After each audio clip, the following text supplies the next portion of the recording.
Hi, I'm Mike Torville from Evans Cooling Systems. Today we're going to convert this rare 1959 Ferrari to Evans Waterless Coolant. Now the first question is why? Why are we going to do this? Well, water or water-based coolants have been used to cool engines for over 100 years for good reasons. Water transfers heat better than anything else. But water has its challenges. It causes corrosion and it has its limitations. So first, water's freezing point is too high and its boiling point is too low. With water's low boiling point, you have the formation of water vapor or steam and the system is under pressure. Evans protects at both ends of the temperature scale from minus 40 degrees to 375 degrees.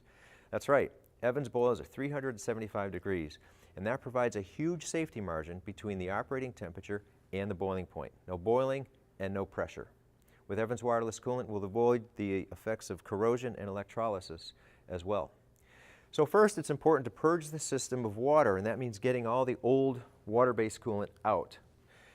So before we get started, we want to make sure we have all the right equipment or well prepared to do the job. So the first thing we'll need is a blower, a high volume, low pressure blower. There's a lot of different types that we can use that will do the job.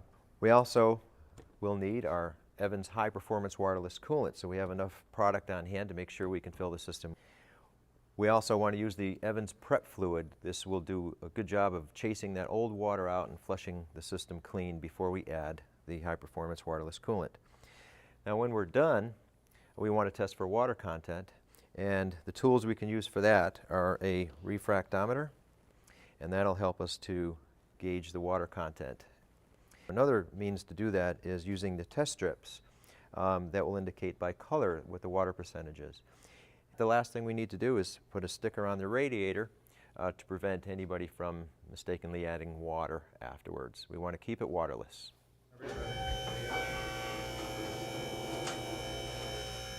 Here we are underneath the 1959 Ferrari about to drain the system, and I'm here with Peter Lombardo from Lombardo Motor Cars in Berlin, Connecticut.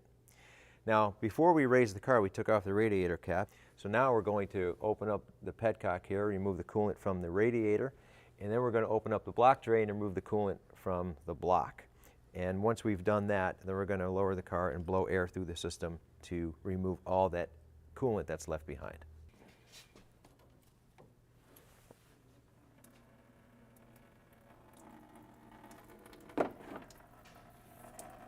Now that we've emptied the radiator of coolant, it's time to empty the engine block of coolant. So in this car, we've located the engine block drains here.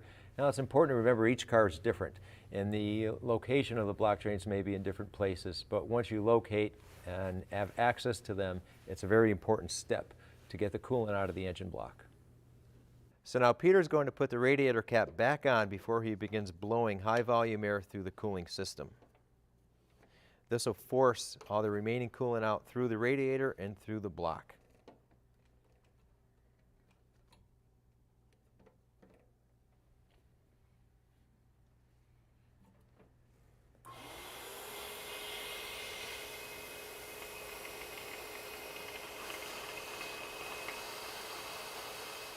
Okay, now that Peter has completed blowing high volume air through the cooling system, and we've caught that remaining coolant through the block and the radiator and catch basins below.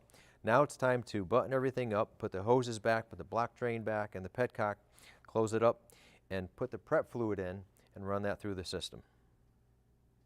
Now we're going to fill the system with prep fluid to flush parts of the cooling system with any residual coolant. Now it's important not to use water to flush the system. So Peter's taken the radiator cap off and he's filling the system now with prep fluid, and then we're going to run the engine for about 10 or 15 minutes until it reaches operating temperature with the thermostat open. And then we'll know that the prep fluid has circulated throughout the entire system. Now that we've run prep fluid through the cooling system, we open up the block drain to get the coolant out of the block, and we open up the radiator to get all remaining coolant out of the radiator. Then we blew high volume, low pressure air through the system to force out any remaining old coolant and the prep fluid. Now this is what the prep fluid looked like going in, and this is what it looked like coming out, just to demonstrate how important it is to use the prep fluid and blow it all through to get all the old coolant and prep fluid out of the system before adding the high performance waterless coolant. After we fill the system with the Evans Waterless Coolant, we're going to run it again and let the thermostat open to temperature, just as we did before with the prep fluid. And then after we let that run, we're going to test for water content to make sure we're below the 3% level. Now that we've completely filled the system and we've let it run for about 15 or 20 minutes, let it get up to temperature, brought the car back in, let it cool down, so now we can test for water content. So we're going to take a little sample right out here out of the radiator and use our refractometer to test.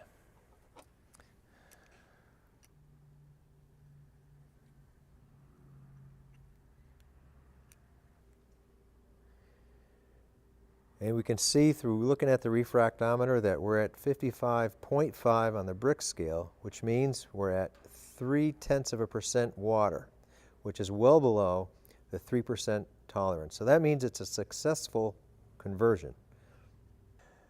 And lastly, once we've put the radiator cap back on, we'll apply the Evans warning sticker on top of the radiator, and that should prevent anybody from adding water to the system. Okay, now that we've completed the successful conversion to Evans Waterless Coolant, we know that this car is protected for the rest of its life, because Evans is a permanent coolant that will last the life of the engine.